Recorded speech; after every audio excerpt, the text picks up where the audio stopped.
28th March 2018. Dear Empress Hotel. This may seem like an unusual request, but I write to you today seeking a pardon. 17 years ago, a string of unfortunate events led to my being banned from your hotel. I would like to explain the incident.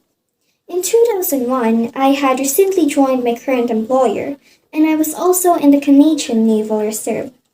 This new employer was hosting a customer conference at the Empress, and it was my first event with the company. I told my Navy buddies that I was coming out west, and I was asked to bring Brothers Pepperoni from Halifax. It is a local delicacy. Because this was the Navy we were talking about, I brought enough for a ship. In a hurry, I had completely filled a suitcase with pepperoni for my friends. Some of it was wrapped in plastic, some in brown paper. I took whatever Brothers would sell me. This is the bag that the airline misplaced. The bag reappeared the next day. I knew that the pepperoni would still be good. It had only been at room temperature for a short time. It would, however, be quite some time before I could turn it over to my friends. Just to be safe, I decided that I should keep it cool. My room was a nice, big, front-facing room on the fourth floor. It was well appointed, but it did not have a refrigerator. It was April. The air was chilly. An easy way to keep all of this food cool would be just to keep it next to an open window. I lifted one of the sashes and spread the packages of pepperoni out on the table and windowsill. Then I went for a walk for about 4 or 5 hours. When I had covered enough ground, I returned to the hotel. I remember walking down the long hall and opening the door to my room to find an entire flock of seagulls in my room. I didn't have time to count, but there must have been 40 of them, and they had been in my room, eating pepperoni for a long time.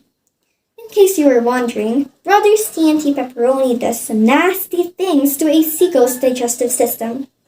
As you would expect, the room was covered in seagull crap. What I did not realize until then was that seagulls also drool, especially when they eat pepperoni.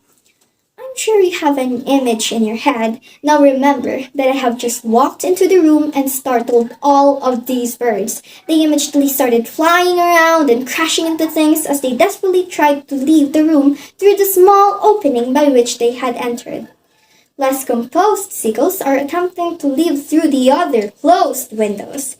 The result was a tornado of seagull excrement, feathers, pepperoni chunks, and fairly large birds whipping around the room. The lamps were falling, the curtains were trashed, the coffee tray was just disgusting. I waded through the birds and opened the remaining windows. Most of the gulls left immediately. One tried to re-enter the room to grab another piece of pepperoni, and in my agitated state, I took off one of my shoes and threw it at him. Both the gull and the shoe went out the window. By this time, I was down to one gull left in the room. But it was a big one, and it didn't want to leave. As I chased it, it ran around the room with a big hunk of pepperoni in its gob. In a moment of clarity, I grabbed the bath towel and dropped it. It stated to freak out, so I wrapped it in the towel and threw it out of the window. I had forgotten that seagulls cannot fly when they are wrapped in a towel. This is all happening fairly quickly, and this is mid-afternoon. The Empress hosts a very famous and very popular high tea. I suspect this is where the large group of tourists was heading when they were struck by first my shoe, then a bound-up seagull. The seagull was unharmed, by the way. Let's go back to my little housekeeping issue. The room was bad. There was a lot of damage. I was new to my company and I was really trying to make a good impression at this important event. I decided that I would carry on for now and handle this whole thing later.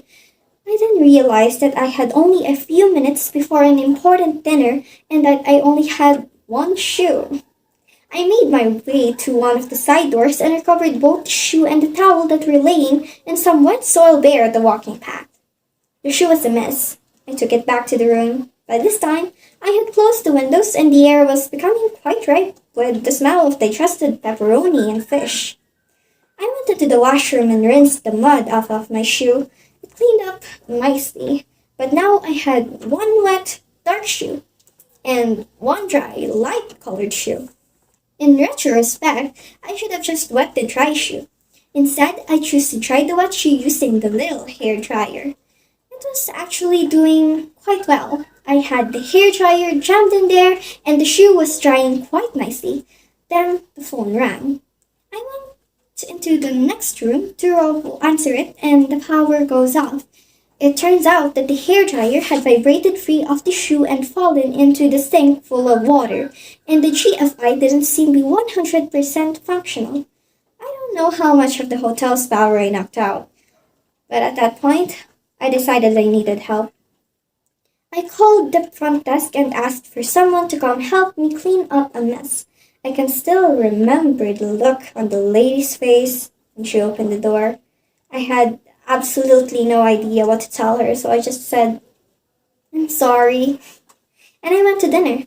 When I came back, my things had been moved to a much smaller room. I thought that was the end of it until I was told that my company had received a letter banning me from the Empress, a ban that I have respected for almost 18 years. I have matured and I admit responsibility for my actions.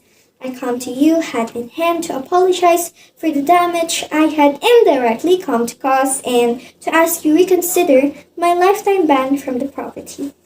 I hope that you will see fit to either grant me a pardon or consider my 18-year away from the Empress as time served. Thank you very much for your consideration. Sincerely, Nick Burchill.